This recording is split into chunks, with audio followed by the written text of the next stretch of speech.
first time the church actually had within itself a split that really changed who and how the church was and how the church experienced itself, and that the church being the people of God.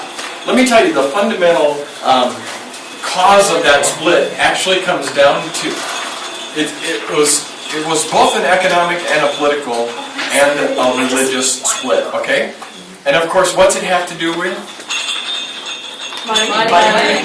Money. Okay. Where is the seat of power going to be, and who's going to control it? Okay, commerce, trade, all those kind of things are happening. Okay? Constantinople had become a rather prosperous, pretty centralized, port city that was really important to that part of Europe. And coupled with that was the church. The church, in the theological sense, had a very holistic, the Eastern Church has a very holistic view of the human person. And there was a big theological debate that was happening, and it came down to the one thing we say every Sunday when we profess the creed. Although we use the Apostles' Creed rather than the Nicene Creed, remember? But the Nicene Creed says that Christ proceeds from the Father, or that the Holy Spirit proceeds from the Father and the Son. Okay? So that it's the Father and the Son together that give birth to the Holy Spirit. And that's why we say, from the Father and the Son, in the Nicene Creed. That, in Latin, that's called filioque. Okay? Fili means the relationship of, que means what of. What of the relationship? From that relationship was born the Spirit. Okay? That statement was theologically a huge issue in the church, and what ultimately caused the divide of that great schism. So the filioque statement is actually an insult to our Orthodox brothers and sisters. Okay? Because they don't have that in their creed. That's why the Old Catholic Church has adopted praying the Apostles' Creed, which doesn't contain the filioque statement. Okay? From the Father and the Son is not a part of the Apostles' Creed. It's a part of the Nicene Creed. So, politically and commerce, economically and theologically, that first split happens. And what it does is divide Rome and Constantinople as the two seats, the two primary patriarchal seats of power in the church. So the East has Constantinople, and the West has Rome. Okay? That's a really terribly oversimplification, but that's basically what happens. Okay, following that schism, what begins to happen is various councils start to form. There's huge theological debates that are taking place. There's huge economical realities that are hitting the church all over the place. In fact, that 1051 thing, give you an idea of it. Do you know why we don't eat fish on Fridays? Is not because, or why we eat fish on Fridays and not meat, was because of the fishing industry in Italy had really taken a toll and had taken a bad hit. And the only way that we could actually bolster the economic reality for the people in Italy was to demand some type of way that we could bolster the industry. So what they decided is one day a week they wouldn't eat meat, lamb, which was really popular because they got lot, and you had to eat fish. So the whole thing, then what we did was develop a theology around it. See, we made it make sense. You know, we often do that. We often do that in theology and in church and in religion. We take something and then we make it make theological sense. So then we say, well, it's a penitential thing, you know. Okay, well, that's why I say it's such an irony for us to celebrate Lent and then the Knights of Columbus to put on these fish fries and us go to spend $30 to eat, you know, all-you-can-eat fish, when it's exactly opposite of what the theology around it says. You know, we're trying to be penitential, and, you know, it doesn't quite work. But the Knights of Columbus make a lot of money in the process. So, that's just one little side note. So what happens, the Fourth Lateran Council in 1215, actually one of the first Western ecumenical councils, lots of people invited to the council, lots of bishops. They even invited bishops from the East who refused to come, of course. But they at least the extension was made.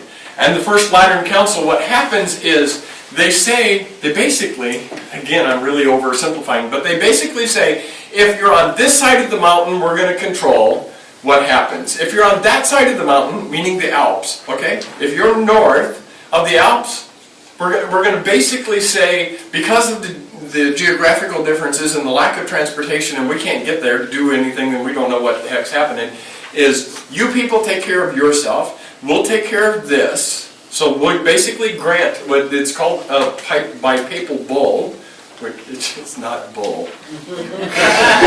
Bipapal bull, they write this thing that says, basically, if you're a seat, right, of a bishop on that side of the mountain, just do your thing, elect your people, do your ordinations, do all your stuff, and let us know. Okay? So, the church basically operates, again, I'm oversimplifying, but for the sake of time. So basically the church operates under that presumption for a good number of years, several hundred years, and it works quite well. And in fact, they say to the Eastern churches, if you will just let us know who it is that you elect as patriarch, we'll put our John Hancock on it, we'll sign off, and we can be in union with one another. And so several Eastern Rite churches, that's why you have Eastern Rite churches that are in communion with Rome and Eastern Rite churches that are not in communion with Rome. Let's just take modern day examples. Greek Orthodox Catholic Church, right? My friend Father Rick runs the Greek Orthodox Church on Summit. His community, the Greek Orthodox Catholic Church, is not in communion with Rome. They have their own patriarch, they have their own system of government, everything is exactly the same as his Byzantine Rite fellow priest on the other side of the river, but that Byzantine Rite happened to let Rome know, and the Pope at that time happened to appreciate and accept who it is that they elected. Father Rick's church, that Pope at that time didn't like it, so they didn't sign off on it. So, you end up with 23 rites in the Catholic Church, 16 of whom are in communion with Rome, and the rest who are not in communion with Rome. Okay? So, several hundred years go past, right? And then we hit, wow, all that stuff. Then basically you have to understand also what's happening is we're moving from an agrarian society to an industrial society. We're starting that move, and science is starting in Newtonian physics and mathematics. All this stuff is having the Enlightenment, right? That's what we call it. And the Enlightenment starts to take place, and then people start to think, wow, maybe there's more stuff here, more stuff that we can study about faith, about religion, about God, and about how God and science are working together. And so Newton's throwing up and down the ball, and Galileo's looking at the stars, and Galileo's a Catholic priest, right? And he says, wow, the earth isn't the center of the universe, it's the sun. We revolve around the sun. What do? Kick him up. Right? Right? Kathy and I actually had the grace to stand. I stood in the spot that Galileo was excommunicated while I was in Rome. It was totally awesome. I thought, this is truly holy ground. I share something with this man. So they excommunicated him. It took him hundreds of years. It was just a few years ago that they forgive him. But so what happens in the midst of all that is several clerics and many on the other side of the mountain, several clerics start to get this idea that the church is really starting to use its power in an economic way. So we start to sell indulgences, right? So I'll forgive your sins if you pay a certain amount, right? Or do those kind. And what happens is Luther is one of those priests who finally says, this is enough. This is wrong. This is what we shouldn't be doing. We're off the beaten path here. We're missing the gospel. And he calls the church to task. Luther never intended to start another church, right? That was the furthest thing from his mind. When he posted the 95 Theses on the door of the church, the cathedral in Wittenberg, he was just pissed off at the church and wanted the church to pay attention, and nobody would talk to him. So what a better way? Go to the one place that everybody goes in the community, the church. Put your stuff on the church door. That's what he did. He knew he'd get action, and he got action. He got a lot of action. But what that also fostered in throughout Europe is this whole, along with that enlightenment, was a new way of starting to look at faith and religion and the power and the politics, and how maybe they should be separated and maybe they shouldn't be so intertwined, and maybe, just maybe, kings shouldn't be consecrating bishops. You know? Because that doesn't quite theologically fit. We have apostolic succession. What's a king naming a bishop for? Because the king is, you know. So, that basically is what starts to happen, and you have, you know, people like John Huss, Wycliffe. You got all the reformers who really start to call the church to task. And of course, the church doesn't want to hear it, so they begin to excommunicate people. Now, excommunication during that time carried a huge amount of weight, right? Because if you lived in a small town, I came from Wahoo, right? Wahoo, Nebraska, tiny little dinky ass town in Nebraska. You excommunicate somebody there. If you make that a public thing, you write that in the local paper, by God, everybody knows about it, right? So you do that in small town Europe, you excommunicate the cleric, the parish priest, and everybody in town is going to know it, right? So it carried its weight because of the prevalence of the church in society and what it was doing and how it was doing it. So excommunications used to carry a tremendous amount of weight. Now, even today, excommunications still happen, but their weight has lost its relevance almost, because people are saying, I don't think that quite makes sense. You know? Okay. Unless you get a bunch of them. And that's basically what happened with the Protestant Reformation, is we just kept kicking them out. They just kept excommunicating person after person, and cleric after cleric after cleric. Many of them, do take note, many of them on the other side of the mountain, right? On the other side of the Alps, or split by the Alps, or at a great distance from Rome. Because the seat of free thinking started to happen, especially in France, and that's when you get. So after the Protestant Revolution comes the. Hold on, I don't want to lose my spot. Okay. Yeah, we're going to get there. You end up with the French Revolution is where I'm going, but I got a bunch of stuff we've got to go say before. Okay, let's take Northern Europe. So we're talking Northern Germany, Switzerland, the Netherlands, though that area of the country, okay? In that time, the Spanish had invaded the Netherlands and Sweden and what's now Norway. So the Spanish, because the Spanish was actually the largest naval fleet at that time and had the greatest naval power. They had invaded Sweden and Norway, that whole northern region of Europe, and actually had quite dominated it and began persecuting Christians because they were bringing with them a whole new enlightenment and Protestant in its nature. So what happened is the Catholic Church had to go underground, basically. So for a good portion of time, what I read, 1572 to 1610, in those 30 years, the church really had to go underground north of the mountains, okay? So, and what it did, of course, if you walk in and you're killing monks and priests and nuns and, you're kicking them out of their monastery and they don't have anywhere to go, they're going to celebrate. We're good Catholics. We're going to celebrate Mass, and we'll do it somehow. Just like they did in the catacombs, we're going to figure out a way to do it. Well, they kept going, but then as we hit some of the concordance and some of the agreements, namely the Peace of Westphalia that was signed in 1648, when that was signed, the church, what it did was recognize not only the church but society recognized every faith tradition and gave it its own right to be. It's like our First Amendment, the right to exercise the free reign of faith. Okay, however that was manifested. But when that happened, the see in Utrecht was then repopulated by a bishop by the name of Peter Codé. Okay, Petrus, whatever we call him, Peter. 1688. He was actually the fifth apostolic, what's his name? Vicar. He was appointed by Rome to go take care of the church on the north side of the mountains, okay? And appointed as bishop. So he goes there, and he begins to see all the enlightenment that's happening, and he too becomes rather enlightened, and he becomes rather progressive in his thinking, and he's definitely out of the control of Rome and the Papal States. So he's not thinking like they're thinking anymore. And then what happens is, in that time frame, the Pope actually commissioned the formation of the Jesuit order, because he wanted people to be sent out as missionaries, right? We're going to reconvert all these Protestants back to Catholicism and rein them back in. When the Jesuits get to that area of Northern Europe, they encounter this Bishop Cody in Utrecht.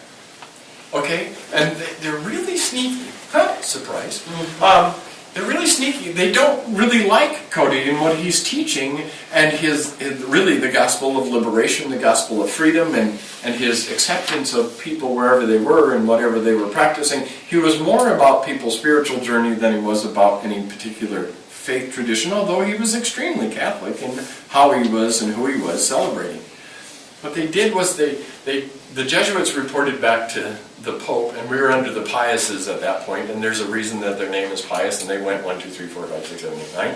Anyway, for a good number of several hundred years, we had Pius's reign, 9, 10, 11. And when they were reigning, they were all rather arch-conservative in their viewpoint, and they were definitely papists, as the term became, in European history.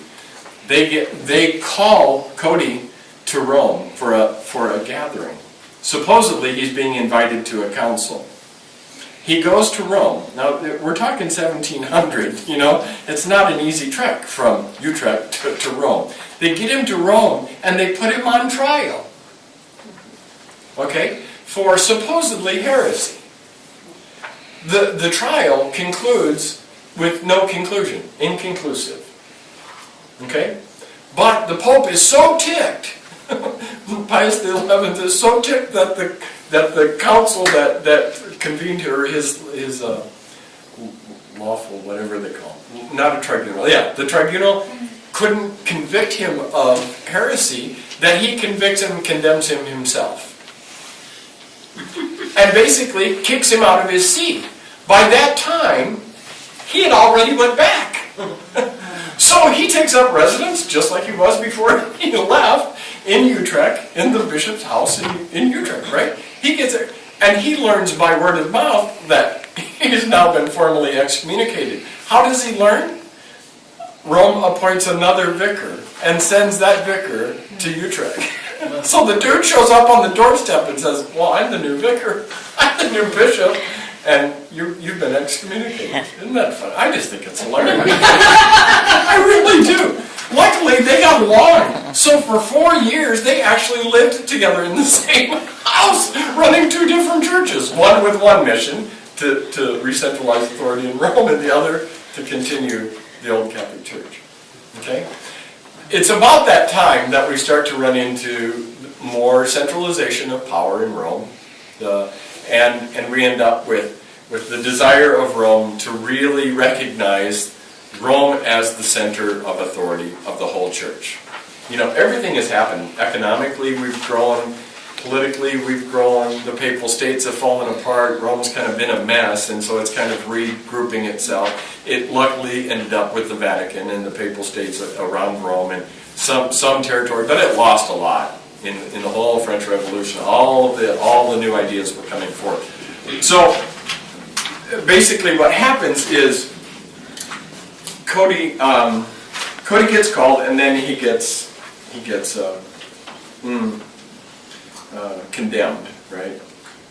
And I'm sorry, I have to look at my notes again because I get so excited about this stuff. But if you've ever been under the pressure of Rome and what it can do to you physically, mentally, spiritually, and emotionally, it's almost like the disease of alcoholism. It can eat away at you. So when your whole life has been defined by how you see yourself in relationship to the church and the world, and that's all been from a Catholic point of view, and then all of a sudden somebody says, nope, you're not that anymore, and in fact you're officially kicked out, it ate away. I really firmly believe it ate away at Cody. And so Cody resigns in 1703. Under the pain of excommunication, he just simply resigned.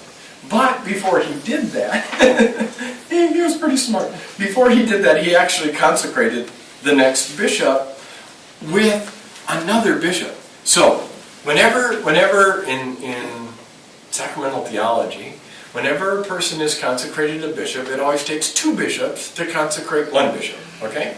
You always have to have two to consecrate one. It was a system that's been set up for tons and tons of years. And the reason it was is because you didn't want people running around making a bishop out of this friend or that friend. There had to be a consensus, basically, in the people of God that this person was called. So, Cody matches up himself with Villette. Villette is a bishop in northern France who thinks like he thinks, right? And so they consecrate, what was his name? Dominique. Yeah, Cornelius, right? Cornelius. Yes, Van Steenhoven. They consecrate Van Steenhoven. In the process, what that does is really tick off Rome now. Okay? It really didn't. That went over like a lead brick in a fishbowl. Cornelius is not recognized by Rome. They won't give him any authority. They won't give him any, no time. That's the point at which really the old Catholic Church was given birth. Because at that point, those who were I don't want to do this in a wrong way, but you have kind of this conservative kind of papal states, we want to maintain power, and then you have the kind of Reformation point that says, we like this free thinking, we like some of these things, but we want to do it in a different way. And so you have the kind of liberal and conservative two movements that we still basically have them today. But that's basically what was happening. And so the church in Rome basically says, no, we're not even going to give you any recognition. And that's when the church in Ultramontane, on the other side of the mountain, or Montanists, meaning this side of the mountain, right? So the Rome side with the Ultramontane. So the Ultramontanists were those people on the other side of the mountain. That's when they finally said, fine, you just call us Old Catholic. Okay? You be Roman, we'll be old. Okay?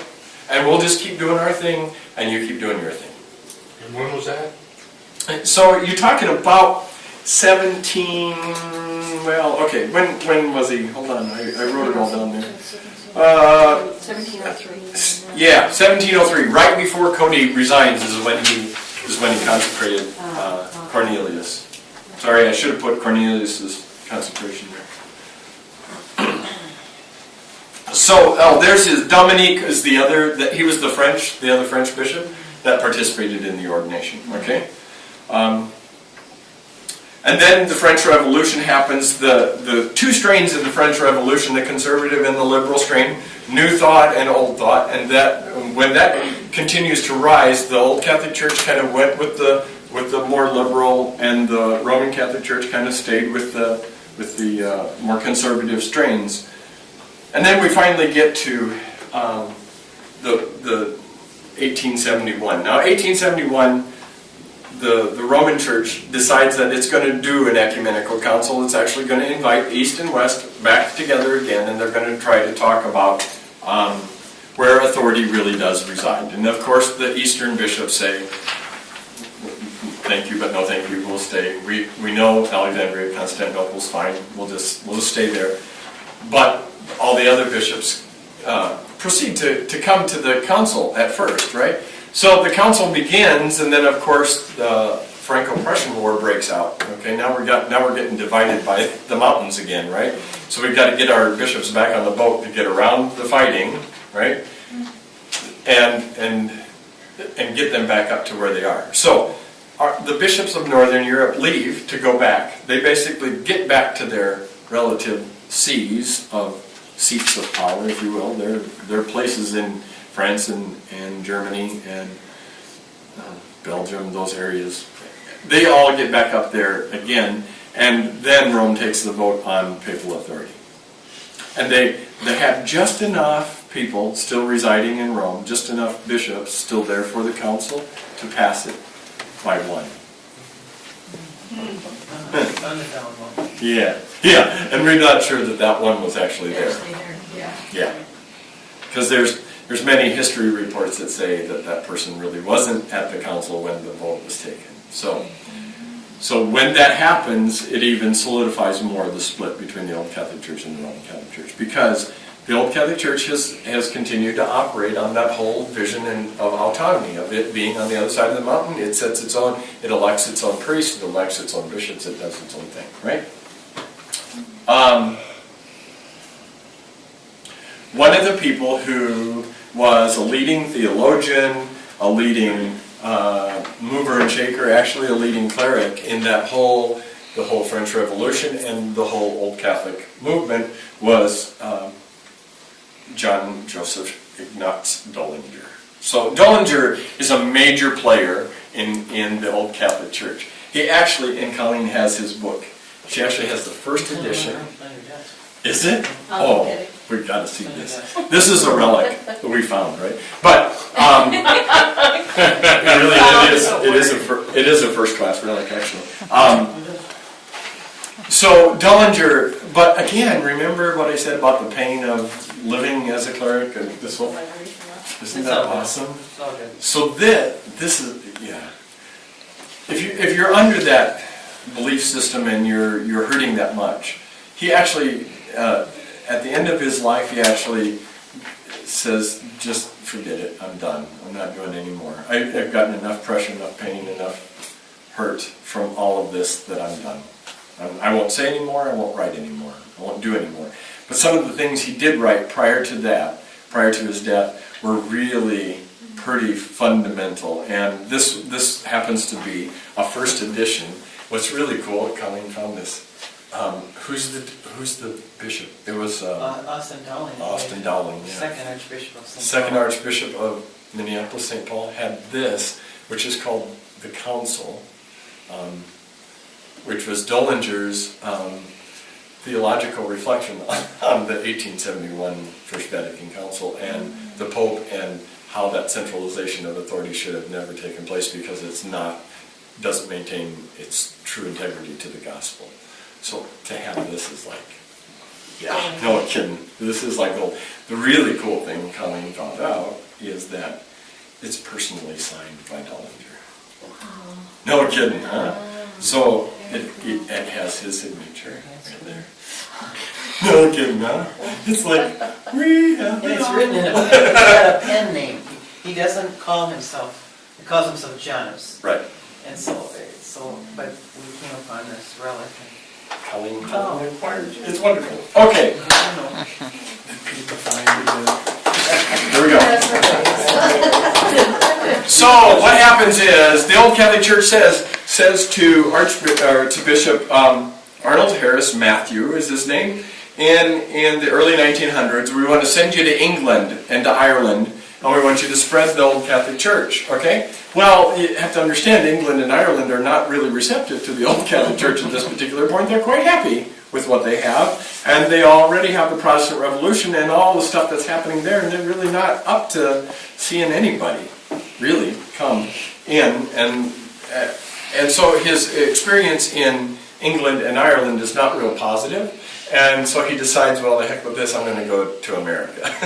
Well, it's the new land, we've got some new stuff going on there, and so he comes to the United States. Now, I'm going to come back up. I'm going to just jump down to the sea for a little bit. So you got to understand, sacramentally, in the Catholic Church, especially in the Roman system of belief, it goes like this: once you're ordained, you're always ordained. You can never be unordained, even if you're excommunicated, like myself at this point. Even though I'm that, never can the indelible mark of ordination ever be removed from you as a person. Okay? So once you're a bishop, you're always a bishop. Nobody can ever make you not a bishop. An excommunication really is only an agreement between the person and Rome that you won't operate in as or of an agent of the church, if you will. Okay? You won't hang a shingle.